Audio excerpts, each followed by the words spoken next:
Bueno, muy buenos días para todos. Bienvenidos a la última RCP que vamos a realizar este año. Mi nombre es María Isabel Manrique, soy residente de pediatría del segundo año y junto con mi asesor, el doctor Garcés, Carlos Garcés, con el que estoy pues supremamente agradecida por esta asesoría, vamos a hablar sobre microbiota y el uso de antibióticos. Entonces, el contenido que vamos a manejar el día de hoy, vamos a hablar sobre una pequeña introducción, ver qué es la microbiota y cuáles son las funciones que tiene, cómo se relaciona esta microbiota con otros órganos, cuál es ese proceso de adquisición y maduración de la microbiota, cómo causan los antibióticos una disbiosis en esta microbiota y esta disbiosis cómo se ha relacionado con la enfermedad. Ya finalmente pues hablaremos de unas conclusiones. Entonces, en cuanto a la introducción, es importante saber que se estima que estamos colonizados más o menos alrededor por 10 a la 14 células que tienen más o menos 3.3 millones de genes únicos. Cuando nosotros comparamos estos datos con el cuerpo humano, nos damos cuenta que tienen 10 veces más la cantidad de células que humanas y que su genoma es 150 veces más grande que el genoma humano. A partir del siglo XXI, el estudio de la microbiota y, y la microbioma humana ha sido un campo de estudio activo y emergente y así ha sido gracias al desarrollo de nuevas tecnologías, como por ejemplo la secuenciación de última generación. Anteriormente, cuando teníamos solamente la disponibilidad de realizar cultivos, pues no teníamos toda la información que tenemos ahora y pues ahora que ya tenemos todas estas nuevas tecnologías, es mucho más fácil entender cómo se comporta esta microbiota, cómo es el microbioma como tal y las funciones que tiene el microbioma con respecto a la salud y a la enfermedad. Vamos a ver a lo largo de la charla entonces que una disbiosis, que es cuando hay una alteración en esa microbiota, se va a relacionar con múltiples enfermedades, entre ellas asma, artritis, obesidad, ¿cierto? Y es importante hablar también de los antibióticos porque se ha visto que los antibióticos son los medicamentos que más se prescriben en los niños y que además han alterado esta microbiota que llevan pues a un proceso de disbiosis. Entonces, entendiendo esto, vamos a hablar de unas definiciones. Vamos a entender la microbiota humana como la totalidad de los microorganismos que van a convivir en nosotros, no solamente en la parte gastrointestinal, sino los microorganismos que también ocupan otros nichos específicos como es la piel y otras mucosas. Y el microbioma entonces se va a entender, es como el genoma colectivo de la microbiota.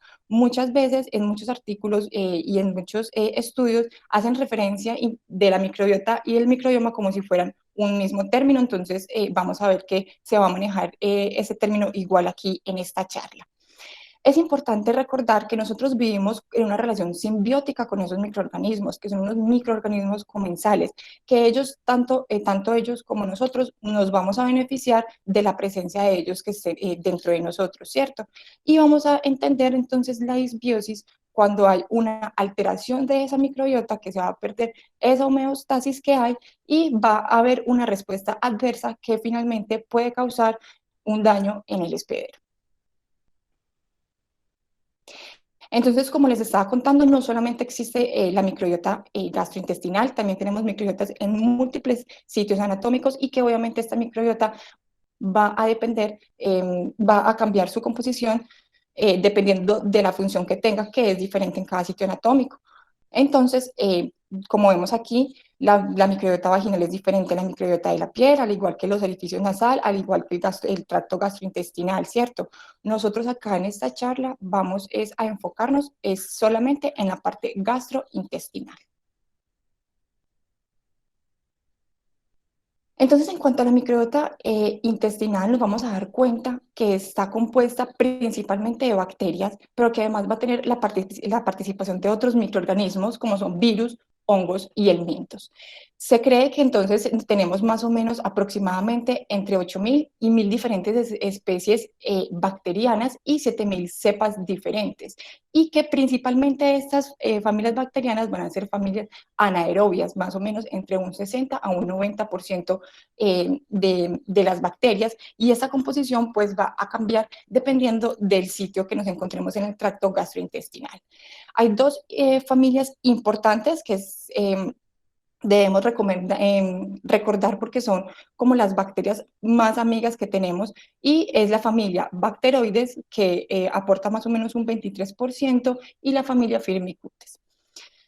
Como les estaba diciendo, entonces, la composición de esta microbiota va a variar tanto con la edad como por el sitio anatómico. No es la misma microbiota que hay en duodeno que en colon. Y esto va a cambiar precisamente porque cada órgano tiene una función diferente. Y esto también está regulado y determinado por varias cosas. Una, por la secreción de las secreciones biliares, otra vez por las secreciones pancreáticas y también por el ácido clorhídrico. Entonces, como les estaba contando, hay oponentes que son el micoma, el viroma y los helmintos. Vamos a hablar un poquito de ellos como para que conozcamos. Entonces, el micoma, que hace referencia a toda esa población de hongos que también tenemos dentro de la microbiota gastrointestinal, realmente en cantidad son mucho menos que las bacterias. Se habla que solamente es un 1%, pero sin embargo, ellos tienen un papel metabólico supremamente importante. ¿Cierto? Y aunque sean menos que las bacterias, su tamaño celular es 100 veces más que el de la bacteria, entonces realmente sí son muy importantes. Se ha visto que este micoma también se ve afectado por agentes externos como son las dietas, el uso de antibióticos, el uso de antimicóticos. Y al igual que con las bacterias, cuando se presenta una desbalance en la población micótica, en este caso un predominio, se ha visto que ha favorecido el desarrollo de algunas enfermedades como son hepatitis B, cirrosis y enfermedad inflamatoria intestinal. En cuanto al viroma, es supremamente interesante porque se ha visto que en la microbiota se han aislado más de 3.000 diferentes genotipos virales, incluso la mayoría de ellos de genotipos virales que realmente son nuevos, que no conocíamos, y aunque van a existir muchos virus que son humanos, la mayoría de ellos son bacteriófagos, es decir, pertenecen a las bacterias como tal. ¿Y qué es la importancia de esto? Que ellos van a tener la capacidad de ser prófagos, es decir, que tienen la capacidad de manejarse como un plásmido, que pueden integrarse en el cromosoma bacteriano y que al integrarse en el cromosoma bacteriano, pues pueden portar alguna información, ya sea sobre el comportamiento, sobre el metabolismo e incluso sobre la resistencia a un antibiótico, y puede también generar cambios en las funciones de las bacterias, como ha sido en la síntesis de proteínas y en el metabolismo de los carbohidratos. Entonces, ¿cuál es la función del viroma dentro de esta microbiota? Pues principalmente las podemos resumir en estas cuatro, que son la adaptación a amenazas, como por ejemplo el uso de antibióticos, tienen acción antiinflamatoria e inmunomoduladora porque disminuyen la producción de radicales libres y además hacen una regulación de la población bacteriana al generar lisis de esas bacterias pues que ya no necesito o que consideran también como patógenas para ese microbiota. Entonces, ¿cuáles son las funciones de la microbiota intestinal? Tiene múltiples funciones, entre ellas entonces tenemos que la función de protección contra los patógenos, tanto con la creación de una barrera secretora, como lo es con la IgA secretora, y una barrera física con la producción de moco, que finalmente nos va a proteger todo ese epitelio gastrointestinal. También está relacionada con el desarrollo y el mantenimiento del sistema inmunológico, está relacionada con la absorción de nutrientes, con la maduración y la integridad de ese epitelio intestinal y también tiene un papel importante en lo que es la modulación inmunológica, que más adelante vamos a ver cómo se va a desarrollar esta microbiota con el sistema inmune, ¿cierto? Y su efecto antiinflamatorio. En cuanto a las funciones metabólicas, realmente son muchísimas. ¿cierto? Va a tener, participar en síntesis de vitaminas como vitamina K, vitamina B9, vitamina B12, biotina, ¿cierto? Van a utilizarse también reductasas que tienen para convertir bilirrubina en urobilinógeno y además también nos pueden ayudar a, a transformar esos ácidos biliares primarios a secundarios, adicionalmente con una cantidad de enzimas que tienen peptidasas, descarboxilasas y desaminasas, van a ayudar a degradar esos nutrientes que el epitelio intestinal no pudo degradar y va a tener un proceso muy importante que es el proceso de la fermentación. Adicionalmente juega un papel importante en el ahorro de la energía por el uso de ácidos grasos de cadena corta. Entonces, ya entendiendo cómo es su composición y cómo es su función, vamos a ver cómo se ha relacionado toda esta microbiota en relación con otros órganos. Como les explicaba entonces anteriormente, tienen una función de inmunomoduladora y toda la parte inmune, y esto se relaciona directamente con esto que es el sistema inmune. Sabemos que el tracto gastrointestinal representa el tejido inmunológico más grande del cuerpo. Nosotros cuando estamos en el útero y el recién nacido generalmente tienen un sistema inmunológico que debe permanecer en un estado antiinflamatorio, ¿cierto? Porque pues, el bebé necesita recibir de su mamá un montón de factores y de cosas que le van a ayudar a su crecimiento y desarrollo, y pues para no desencadenar una respuesta inflamatoria cada vez que se recibe algo externo, mantenemos como este sistema inmunológico apagado, entre comillas, ¿cierto? ¿Qué pasa? Que a partir de que nosotros nacemos, se va a empezar a desarrollar todo ese tejido linfoide asociado pues al intestino, y este tejido linfoide va a estar directamente influenciado por múltiples factores, pero principalmente por el desarrollo de la microbiota intestinal. ¿Y esto por qué? Porque los microorganismos que van a colonizar el tracto gastrointestinal son los que se van a encargar de empezar a estimular la diferenciación y activación de células inmunológicas, de linfocitos T, de linfocitos B, y finalmente pues esto va a llevar a un buen desarrollo de las placas de Peyer. Entonces, se han visto y se han descrito, por ejemplo, en estudios con ratones en donde no están cronizados en el tracto gastrointestinal, y lo que muestran es que han tenido un desarrollo inadecuado de las placas de Pelle y de los ganglios linfáticos, la permeabilidad de la mucosa. Cuando nosotros tenemos una microbiota sana, una microbiota estable, vamos a tener una permeabilidad una poca permeabilidad de la mucosa. Cuando estamos con una alteración de esa microbiota, pues va a haber un aumento de la permeabilidad de la mucosa, que finalmente eso va a llevar a predisposición de enfermedades. Supremamente importante la participación de las células dendríticas en todo ese proceso del desarrollo del sistema inmune y de la microbiota. Las células dendríticas va a estar testeando el lumen constantemente, ¿cierto? Y ella va a ser la responsable de definir, y nosotros, dependiendo de lo que ella encuentre en el lumen, va a definir si va a desencadenar una respuesta inflamatoria, por ejemplo, cuando son bacterias patógenas, o una respuesta a tolerancia, cuando identifica esas bacterias que son amigas, esas bacterias que son comensales, ¿cierto? Entonces, dependiendo de lo que ella encuentre en el lumen, ahí va a inducir la actividad de la activación de las células T y su diferenciación, ya sea para células T efectoras o reguladoras, ¿cierto? Y en cuanto a las células T helper, son supremamente importante en todo este procesamiento de antígenos, porque al fin y al cabo son los que nos van a generar después toda esta respuesta inmunológica. Entonces, si nosotros desde el principio, respuesta inmunológica nos va a afectar muchísimo después. Entonces, ¿cómo sabemos que tenemos una microbiota sana? ¿Cómo se relaciona la microbiota sana con el sistema inmune?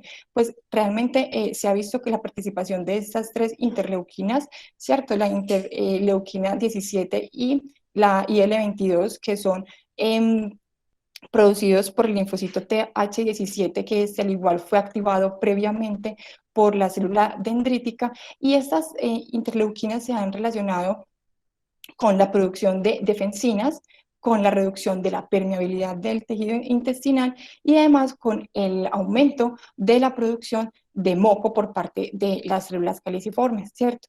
Y por otro lado, tenemos también la IL-10, que va a ser producida por el macrófago, que su papel principal es mantener esa homeostasis, es como el inmunomodulador, es el que le dice al sistema inmune, le dice, tranquilos, no necesitamos activar toda una respuesta inflamatoria porque esta bacteria desconocida es amiga y no necesitamos, y no nos está pues como atacando, ¿cierto? Entonces, él lo que hace es disminuir y regular la respuesta inflamatoria y reducir la respuesta adaptativa de todas las células CD4.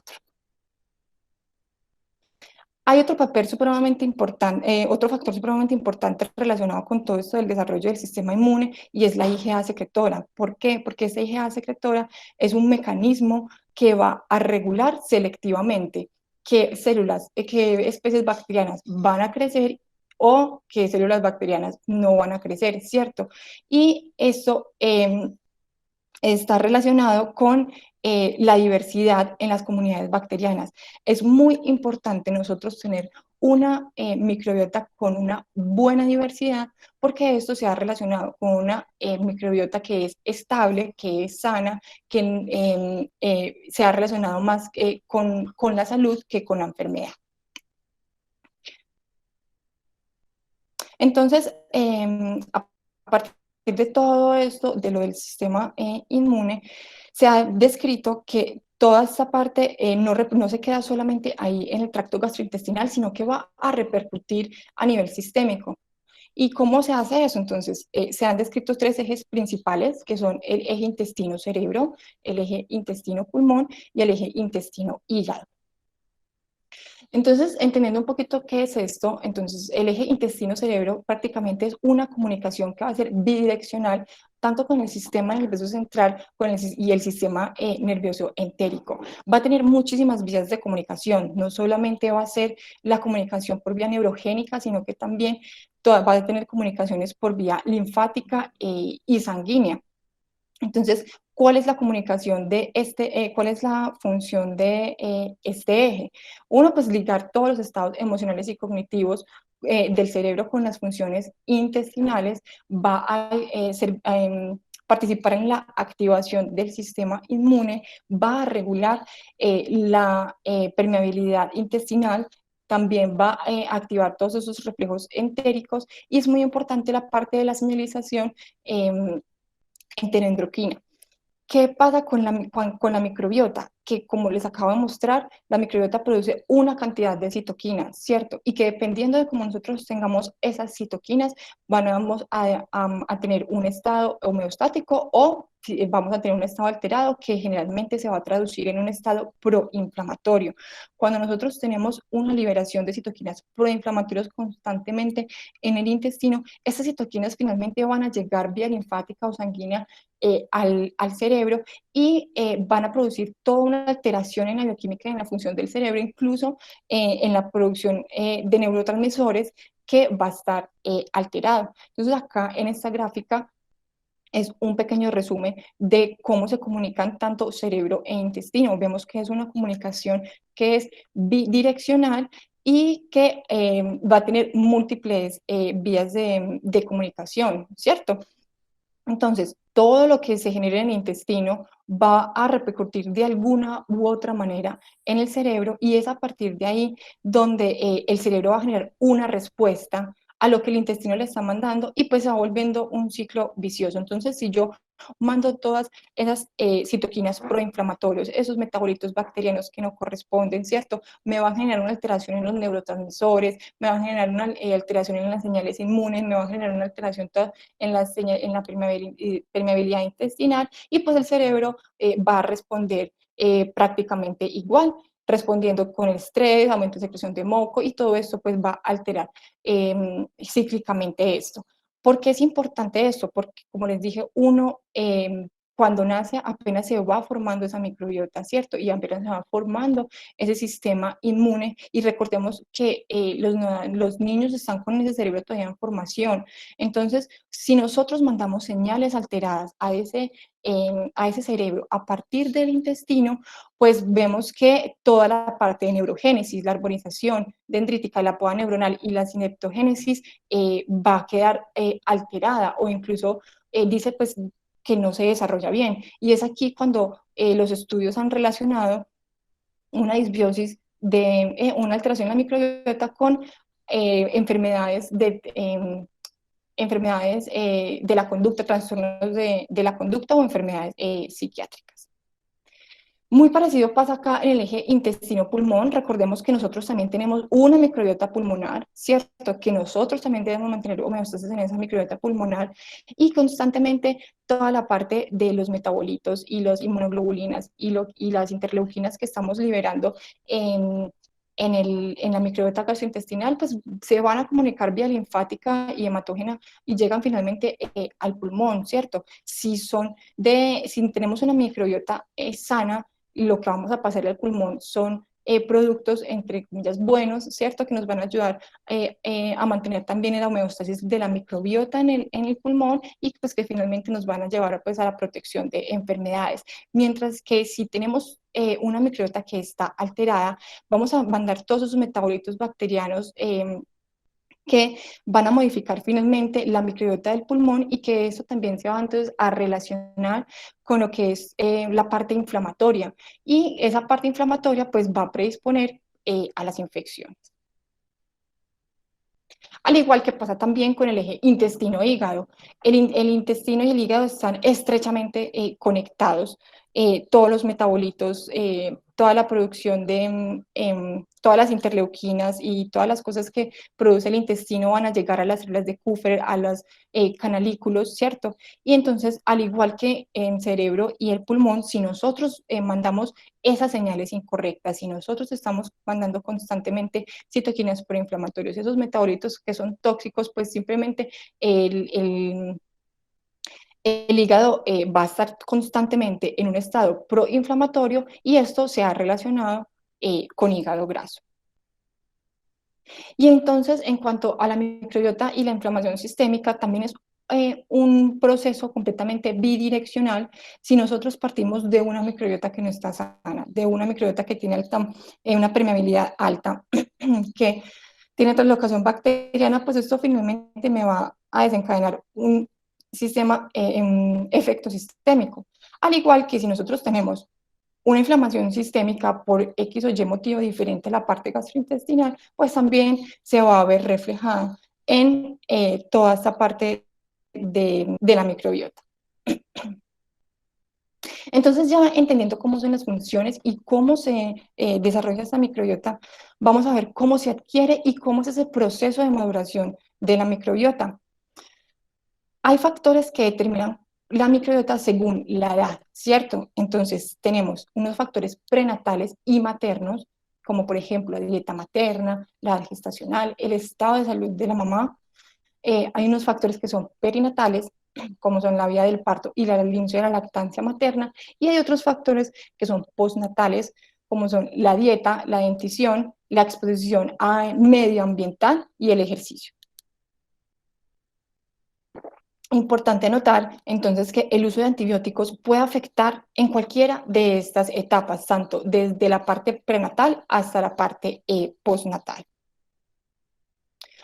Entonces, hablando sobre los factores maternos y perinatales, pues realmente anteriormente se creía que el útero era un espacio estéril completamente, pero ya nos hemos dado cuenta que no, que realmente el niño, el feto, está expuesto a bacterias incluso desde la gestación in útero, ¿cierto? Y esto se ha dado por el hallazgo de microorganismos tanto en placenta como en cordón umbilical y en el líquido amniótico. Entonces, ¿qué se sugiere? Que cualquier cosa que altere esa microbiota materna, pues va a alterar pues esa microbiota del feto.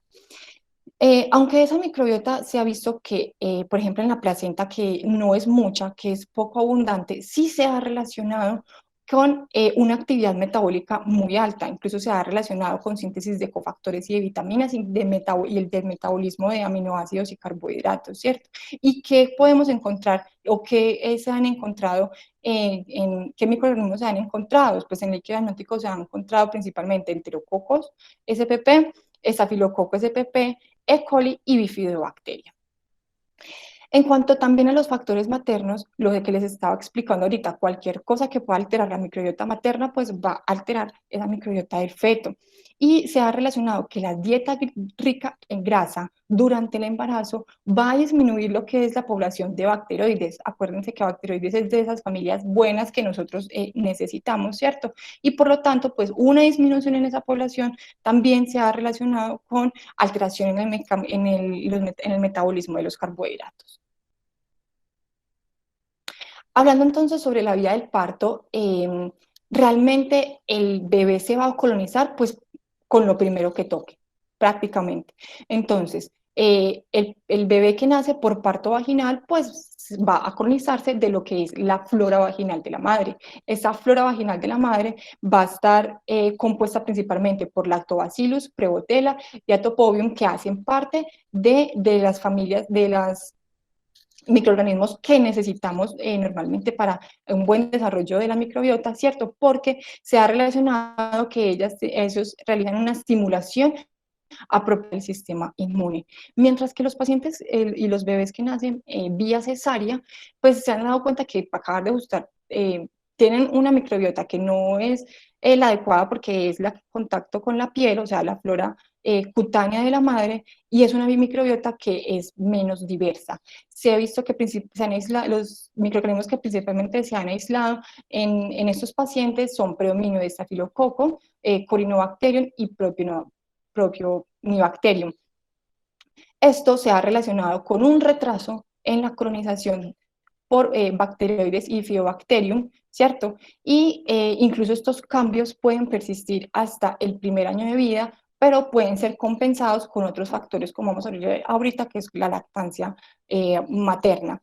¿Y con qué se ha relacionado tener estos microorganismos en esa primera colonización del tracto gastrointestinal?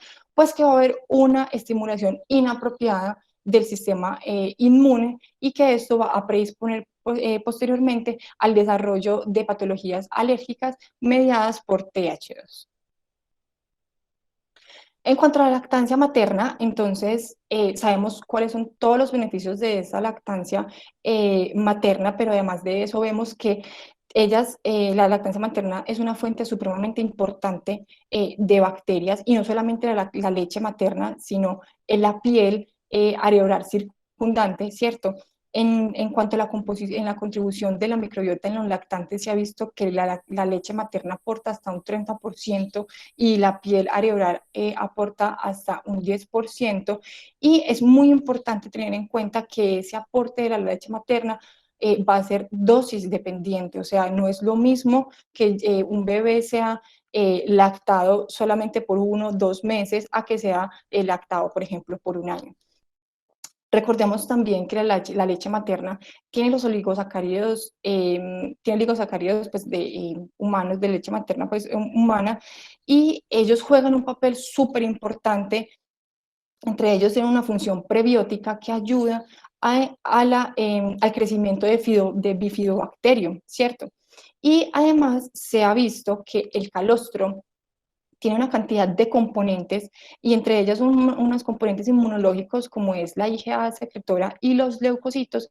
Entonces, varios autores refieren que realmente el calostro no tiene como tanta función nutritiva, sino más bien una función inmunológica.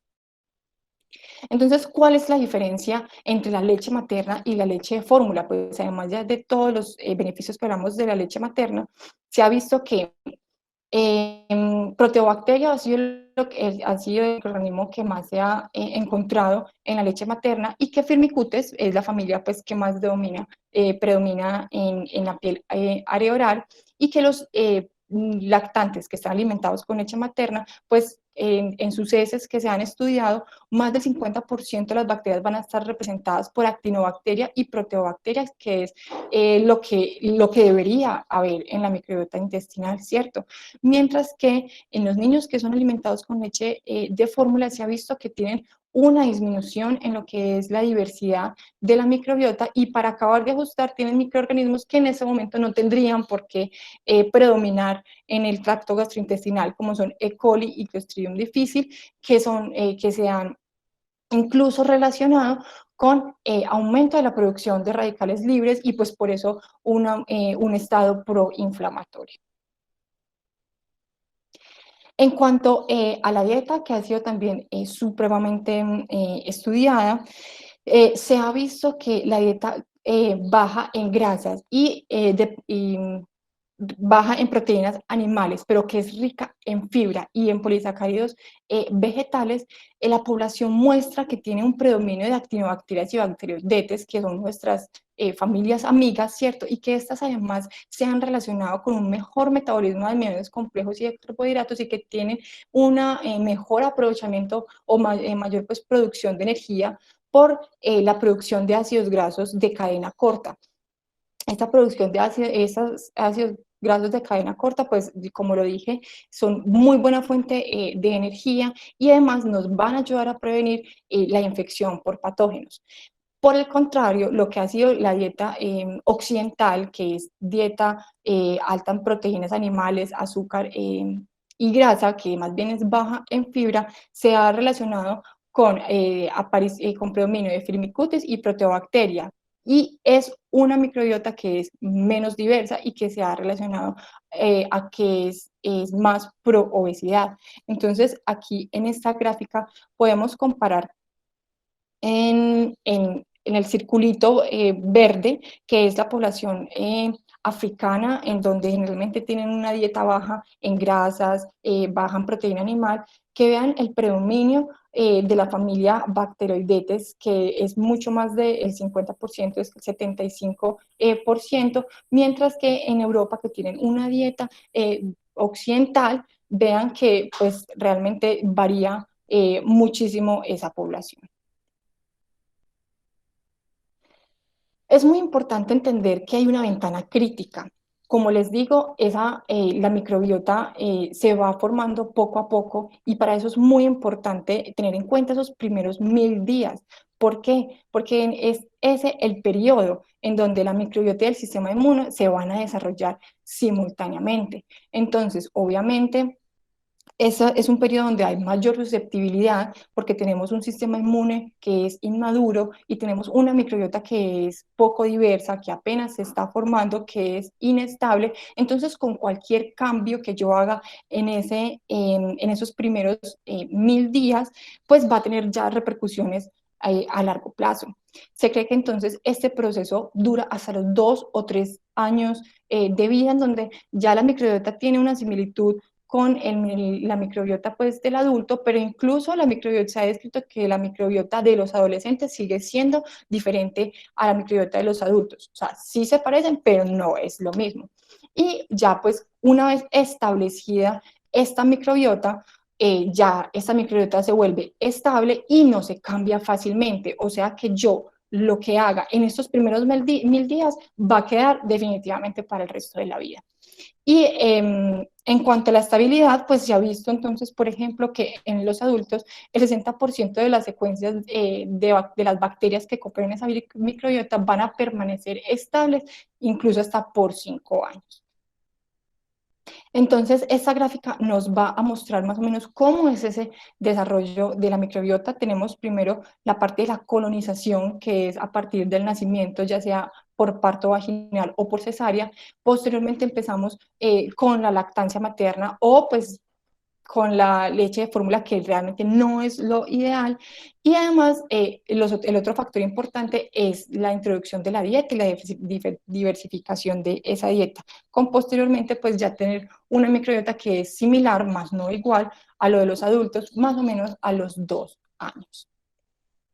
Entonces, esto es, en resumen, lo que es una microbiota sana, ¿cierto? Nosotros tenemos una microbiota que Al principio es escasa, ¿cierto? Miren que es poco diversa. Tenemos predominio de Proteobacterias firmicutes y vemos que abajo el sistema inmune es un sistema inmaduro, ¿cierto? Posteriormente iniciamos con lactancia materna, en que nos va a aportar actinobacteria, ¿cierto? Y a medida que vamos aumentando la cantidad de bacterias en esa microbiota, pues vemos como la célula dendrítica va a estar testeando constantemente esa microbiota y ayudando a hacer una adecuada diferenciación en cuanto a linfocitos B, linfocitos T, ¿cierto? Y la producción pues de citoquinas para esa homeostasis. Y finalmente pues ya tenemos una microbiota que ya está establecida, una microbiota que está en homeostasis con un desarrollo, con un sistema inmune que se está desarrollando adecuadamente y que ya es capaz de detectar cuáles son esas bacterias patógenas y cuáles son esas bacterias comensales para mantener como toda esa homeostasis. Entonces, ¿cuál es el uso, cuál es el papel de los antibióticos en todo esto? Primero recordemos que el sobreuso de antibióticos es algo que ha ido creciendo. Más de aproximadamente un tercio de las prescripciones de antibióticos realmente no son necesarias y se ha visto que está cerca del 30% de los niños reciben antibiótico de manera ambulatoria, y además de que estamos utilizando más antibióticos de amplio espectro que realmente se ha visto que tienen una prescripción inadecuada y que además pues va a tener mayor efectos adversos, que tienen efectos mediados, efectos pues en la microbiota intestinal, y que finalmente esto nos va a llevar a la resistencia a antibióticos. Es muy importante hablar también del resistoma, que es lo que hace, a lo que hace referencia a los genes de resistencia antibiótica, que esos genes pueden estar también guardados en la parte del viroma que les había explicado ¿cuál es el impacto exacto de los antibióticos en la microbiota? Porque realmente todos tenemos una respuesta diferente, una respuesta única, pero las hipótesis que se manejan es que la exposición temprana a antibióticos es que va a producir una disminución en la diversidad, un retraso entonces de esa maduración de la microbiota y esa microbiota finalmente va a ser una microbiota menos estable. Entonces, comparando con la imagen que les mostré ahorita de lo que es una microbiota sana, vean que entonces acá si hacemos con una microbiota que es inmadura y nosotros tenemos y utilizamos antibióticos, pues ya vemos que nos va a alterar todos estos microorganismos que teníamos previamente, y que finalmente esto va a hacer que se desarrolle inadecuadamente, ¿cierto? Y vamos a llegar al final a una estasis, pero una estasis donde es disbiótica, donde es proinflamatoria, en donde hay un aumento de la permeabilidad intestinal, en donde nos vamos a mantener en un estado proinflamatorio. Entonces se ha tratado de estudiar todo este uso de antibióticos. Aquí hay un estudio del uso de antibióticos intraparto en cuanto a la microbiota de los neonatos de la boca, ¿cierto? Ellos lo que querían era estimar en qué medida el uso de antibióticos intraparto contribuía al desarrollo de esa microbiota oral en los recién nacidos inmediatamente después del parto. Esto fue un estudio pequeño, un estudio prospectivo autorizado, y pues básicamente se incluyeron dos grupos: el grupo que recibió antibiótico, que el antibiótico que se utilizó fue la cefazolina, y el grupo que no recibió antibiótico, y para eso pues incluyeron neonatos que tuvieran un peso mayor de 2.500 gramos y que no tuvieran ninguna anomalía congénita, cromosómica ni metabólica. Se dieron cuenta que no había ninguna diferencia estadísticamente significativa en cuanto a las características de los neonatos ni de las mamás, pero sí que se dieron cuenta que había una diferencia significativa en, el, en la microbiota. Para poder entender estos resultados, les voy a explicar lo que son el índice de Shannon y el índice de Simpson, que son índices que se utilizan más que todo en ecología para entender la diversidad de un hábitat, la diversidad de un ecosistema. Entonces vamos a tener que un índice de Shannon entre 2 y 3 va a ser pues adecuado. Si es menor de 2 tiene una baja diversidad, y si es mayor de 3 una alta diversidad. Y en cuanto al índice de Simpson, entonces se va a manejar entre 0 y 1. Entre más cerca a 1 quiere decir que hay mayor posibilidad de una dominancia, en alguna especie, mientras que más cerca a 0 va a mostrar que realmente no hay una especie dominante. Entonces, ¿qué encontraron?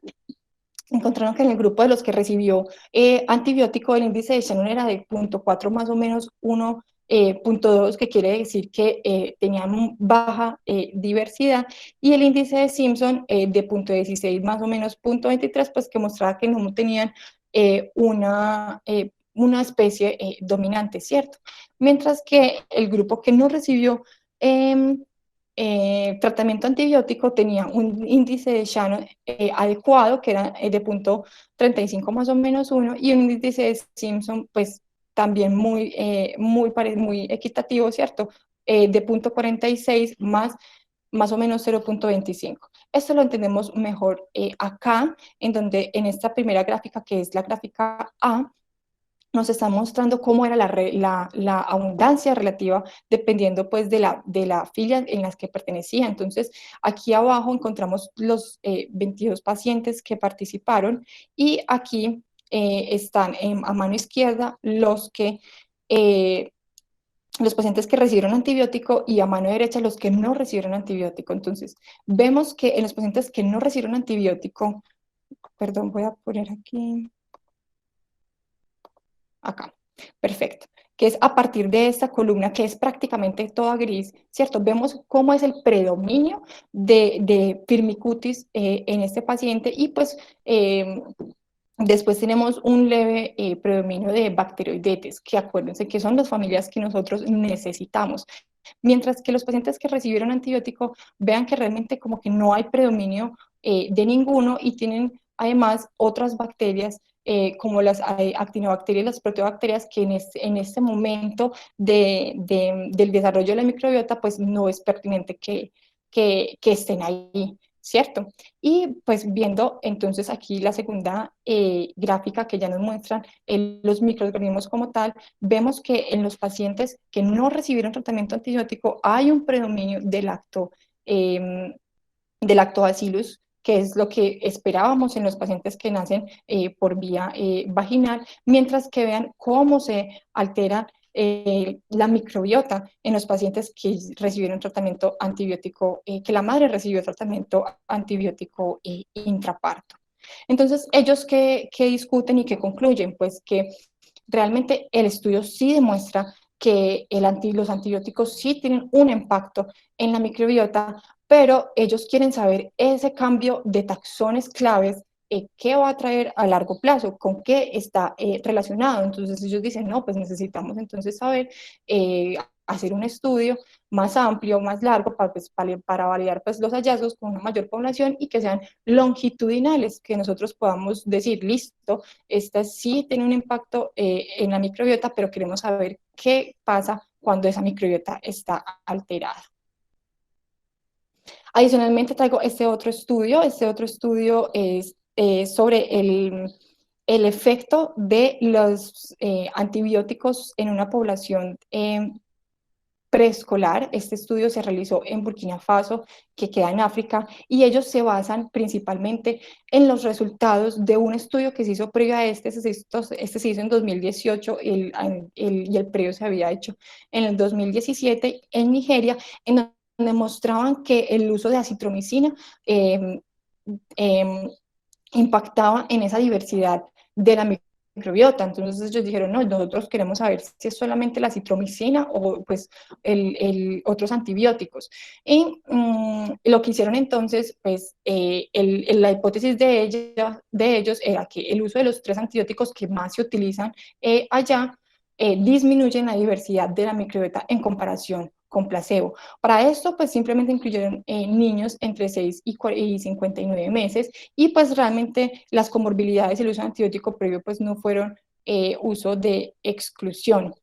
Lo que hicieron fue aleatorizarlo, ¿cierto? Ellos lo que hicieron, iban por la comunidad escogiendo casas, hogares que tuvieran mínimo 2 o 3 niños que vivieran juntos, porque querían ver que tuvieran la misma dieta, que tuvieran las mismas exposiciones ambientales, que tuvieran los mismos padres, ¿cierto? Y esos hogares los iban aleatorizando y se formaban 4 ramas.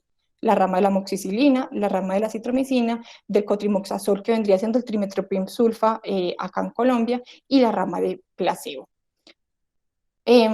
Todas las dosis de medicamentos se presentaron pues en suspensiones pediátricas, se administraron el tratamiento antibiótico durante 5 días, y ellos fueron dosis muy mínimas porque no querían pues el desarrollo de efectos adversos, y pues porque además los pacientes no se les estaba tratando una infección como tal. Entonces utilizaron dosis de amoxicilina 25 miligramos por kilo día cada 12 horas, pues en 2 veces al día. Acitromicina, una sola dosis, 10 miligramos por kilo en el primer día y 5 miligramos por kilo durante los otros 4 días, y el cotrimoxazol 240 miligramos una vez al día, que vendría siendo pues como la dosis profiláctica que ellos utilizan en los pacientes que tienen VIH. Y el placebo pues realmente era solamente leche en polvo, azúcar y agua, realmente pues, no era pues ningún medicamento. Se tomaron muestras entonces al inicio y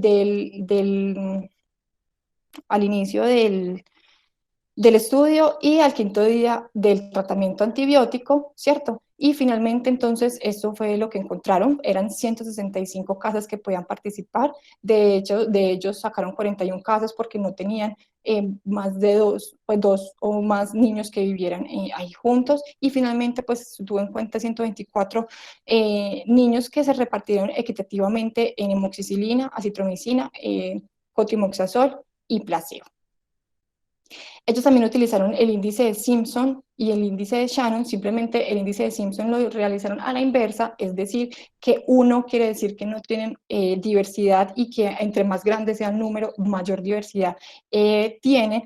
Y la diferencia significativa que encontraron es que este índice de Simpson, posterior al tratamiento de la citromicina, en comparación de placebo, pues la diversidad será muchísimo, muchísimo menor. En cambio, con amoxicilina y el trimetoprim, realmente no hubo como esa respuesta pues, significativa.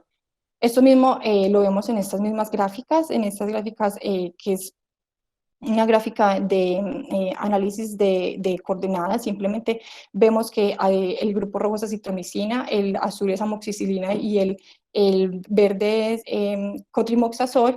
Y en cuanto a la dispersión, vemos que aquí, antes del tratamiento antibiótico, tanto el placebo, que es el gris, como los puntos rojos, vemos que los niños pues tienen una mayor diversidad, mientras que aquí vemos que la diversidad es menor. En cambio, esa diferencia no se ve tanto con la amoxicilina, ni se ve tanto con el cotrimoxazol, que de hecho incluso las gráficas se ven casi iguales. Entonces, ¿qué dijeron ellos y qué concluyeron? Que dijeron, pues evidentemente la citromicina sí tiene unos cambios estadísticamente significativos en cuanto a la disminución de la biodiversidad de la microbiota, pero que no tenían un efecto tan claro en cuanto al cotrimoxazol y la amoxicilina, ¿cierto? Ellos dicen, pues bueno, realmente utilizamos dosis muy bajas, como ven, son dosis que son incluso profilácticas, y pues se interrogan si tuvieron algún problema en el almacenamiento. Entonces, ¿qué dicen? Que al utilizar dosis convencionales de estos antibióticos, pues generalmente sí puede provocar mayores cambios en la composición de la microbiota. ¿Cuáles fueron las limitaciones? Pues fue un seguimiento a muy corto plazo, y al igual pues que el estudio anterior, ellos quisieran saber si esos cambios en la microbiota son solamente transitorios o a largo plazo, y qué efectos tienen en el cuerpo, pues en el desarrollo de enfermedad. Pero entonces ellos que dicen, sí, los antibióticos alteran esta microbiota. Entonces, ya para ir finalizando, entendiendo lo que es disbiosis y enfermedad, realmente se han hablado de 5 perspectivas, dependiendo, hablando desde la disbiosis, desde la enfermedad, desde la respuesta y desde la recuperación, y es básicamente esto. Una perspectiva centrada en la disbiosis dice: el uso de antibióticos de amplio espectro pues, va a erradicar múltiples taxones bacterianos, o sea, ellos no solamente, el antibiótico va a actuar contra las bacterias patógenas, pero también va a actuar contra esas bacterias no patógenas, entonces va a haber una pérdida no intencionada de lo que son taxones claves y pues que esto va a llevar a una pérdida de la biodiversidad, ¿cierto?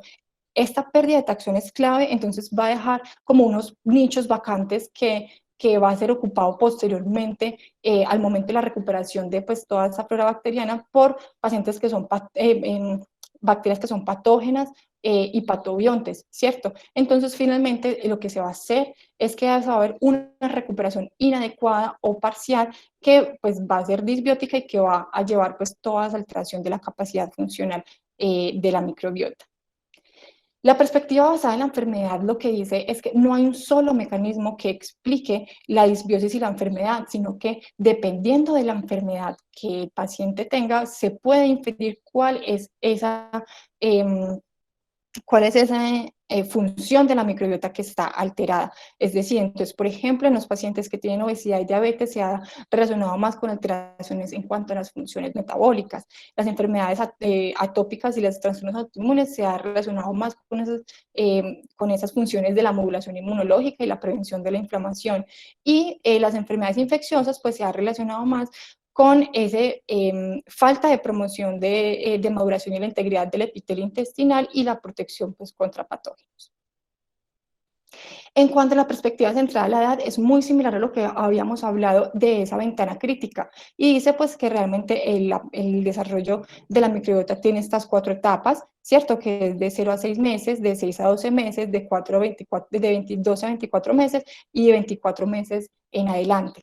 Obviamente, en la primera etapa es donde hay una mayor vulnerabilidad, en donde hay más riesgo de desarrollar esos defectos inmunológicos, porque ya hablábamos que tenemos una microbiota que es menos diversa y que es más sensible a los cambios, mientras que en la etapa 4 ya pues alcanza su madurez, pero ojo con esto, porque lo que yo les decía, cualquier cambio que se relacione en las etapas anteriores y llega a una etapa 4, va a quedar prácticamente muchísimo tiempo. En cuanto a la perspectiva, pues en cuanto a la respuesta, como les explicaba ahorita, nosotros tenemos una microbiota que está en una estasis pretratamiento y que va a tener una etapa que es durante el tratamiento, durante la recuperación y una estasis que ya es a largo plazo, ¿cierto? Entonces, inmediatamente termina el ciclo de tratamiento antibiótico, la microbiota va a empezar a recuperarse, ¿cierto? Y dependiendo de cómo sea esta recuperación, es cómo se va a generar una estasis posterior. Es decir, que si nosotros nos recuperamos o esa microbiota se empieza a formar de patógenos que no son amigables, entre comillas, ¿cierto? Eso va a alterar todos los mecanismos que ya habíamos hablado anteriormente y esta estasis de largo plazo pues va a quedar en una estasis que es disfuncional. Y en cuanto a la respuesta a la recuperación, pues se ha descrito que uno puede tener pues una recuperación rápida, que es posterior al uso de tratamiento, en donde realmente hay una pérdida a corto plazo de la diversidad, pero los taxones clave son los que se van a mantener, entonces realmente no vamos a tener como mucho impacto en el huésped, ¿cierto? Vamos a tener una recuperación que es lenta, en donde se ha visto que hay mayor pérdida de taxones clave, donde va a haber va a haber baja biodiversidad y pues esto se ha desarrollado con un retraso también en el desarrollo inmunológico, precisamente por todo lo que hablamos con la estimulación del sistema inmunológico, ¿cierto? Entonces es un periodo donde va a haber mayor vulnerabilidad y pues incluso se ha visto que en esta etapa es donde se han desarrollado incluso anticuerpos contra microorganismos comensales y a raíz de eso es donde se ha empezado a desarrollar enfermedades autoinmunes. Y la recuperación pues incompleta, que finalmente queda una microbiota diferente a la que estaba anteriormente, pues precisamente porque los cambios son tan drásticos que prácticamente pues toca hacer como una microbiota nueva, y pues esto va a llevar precisamente a cambios funcionales y metabólicos. Entonces, finalmente son algunas de las enfermedades que se han relacionado con disbiosis: asma, psoriasis, obesidad, atopía, enfermedad inflamatoria intestinal. Todas estas enfermedades relacionadas con esos mecanismos que los acabo de explicar. No solo hay un mecanismo relacionado, sino generalmente hay varios mecanismos relacionados en cada una de las enfermedades. Y bueno, para finalizar, entonces, para concluir, sabemos entonces que la microbiota intestinal es fundamental para un adecuado crecimiento y una maduración del sistema inmune, que pequeños cambios en su composición van a llevar a cambios que son realmente significativos, y que estos mismos cambios pueden llevar a un desarrollo de enfermedades crónicas a lo largo de la vida. También debemos enfocarnos en poner todos los esfuerzos en mantener esos factores protectores, principalmente durante esa ventana crítica, y pues que el uso de antibióticos sí ha demostrado alterar la homeostasis de la microbiota, que por lo tanto pues se debe hacer un uso racional de los mismos. Bueno, muchísimas gracias. Espero que les haya gustado. Quedamos atentos a las preguntas y a los comentarios. Bueno, muchas gracias, María Isabel. No sé si el doctor Garcés quiere hacerle algún comentario o si hay alguna pregunta. Bueno, mientras preguntan, yo arranco. Felicitaciones, María Isabel, la verdad estuvo muy bien desarrollado. En realidad es un tema que es novedoso, que definitivamente es siglo XXI, y que a partir de todo esto es que se han ido aprendiendo muchas cosas que antes estábamos bloqueados porque, como dijiste, solo dependían de los cultivos y no sabíamos nada más de la microbioma de ningún lado del cuerpo humano. Y esto se le ha empezado a prestar atención pues en los últimos años, y el trabajo fue muy bueno en el sentido de ser capaz de resumir toda la información que tenemos y dejarnos pues con ese mensaje tan importante de todos los cambios que puede haber en el microbioma, y de la importancia de cosas tan elementales como dar un antibiótico, y a veces el tipo de antibiótico, cómo pueden hacer variar la flora en los niños, y la importancia de esos primeros 2 años pues de tratar de evitar hacer alteraciones grandes a nivel de microbioma, en este caso gastrointestinal. Felicitaciones, yo creo que estuvo muy bien la revisión. No sé si... Gracias, doctor. Gracias, doctor. ¿Hay alguna pregunta? ¿Algún otro comentario? Bueno, no hay más preguntas. Buenos días. Adelante, profe Marzola.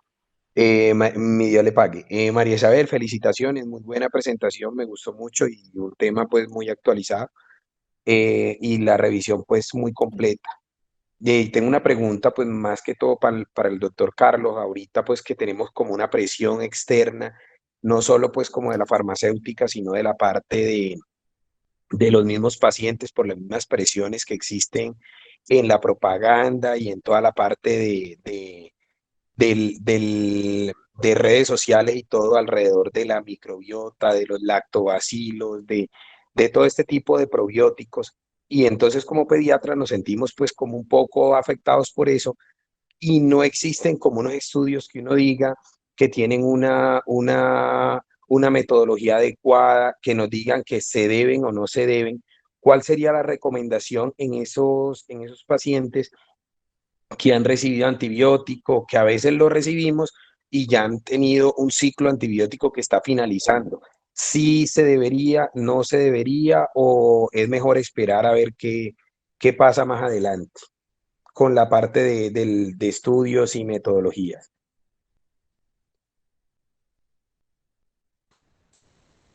Yo creo que probióticos da para otra charla completamente, porque eso es otro cuento muy grande también. Pero resumiendo, ya lo dijiste muy claro, no hay estudios grandes que nos demuestren en realidad los beneficios, y es más la presión por parte externa, tanto de la industria como de los padres, a los pediatras, pues, para que formulen los probióticos, y más con esas recomendaciones que a veces les llegan a ustedes, como esa que estás diciendo, que es absurda, pues, o sea, a todo niño que le diéramos amoxicilina, ellos quieren que le demos un probiótico. cosa que es totalmente ridícula, pero a veces así lo promocionan. Y muchos de los probióticos, cuando uno ya se sienta con juicio a leer, en realidad el contenido no es el más adecuado con respecto a lo que uno quisiera. Entonces, yo pienso que necesitamos estudios más sólidos para poder decir que vamos a usar los probióticos. Puede que sí tengan alguna utilidad, pero habría que seleccionar muy bien cuáles de todos los probióticos que hay en el mercado son los que funcionan. Yo creo que los más viejitos siguen siendo los que más estudios tienen y mejor se comportan a los más nuevos. Entonces sí, no es caer en la moda de mandar probióticos, porque esa no es la idea. Y yo creo que nutricionalmente y con la dieta se podría modular también esa parte. Bueno, entonces les agradecemos a todos por acompañarnos la mañana de hoy.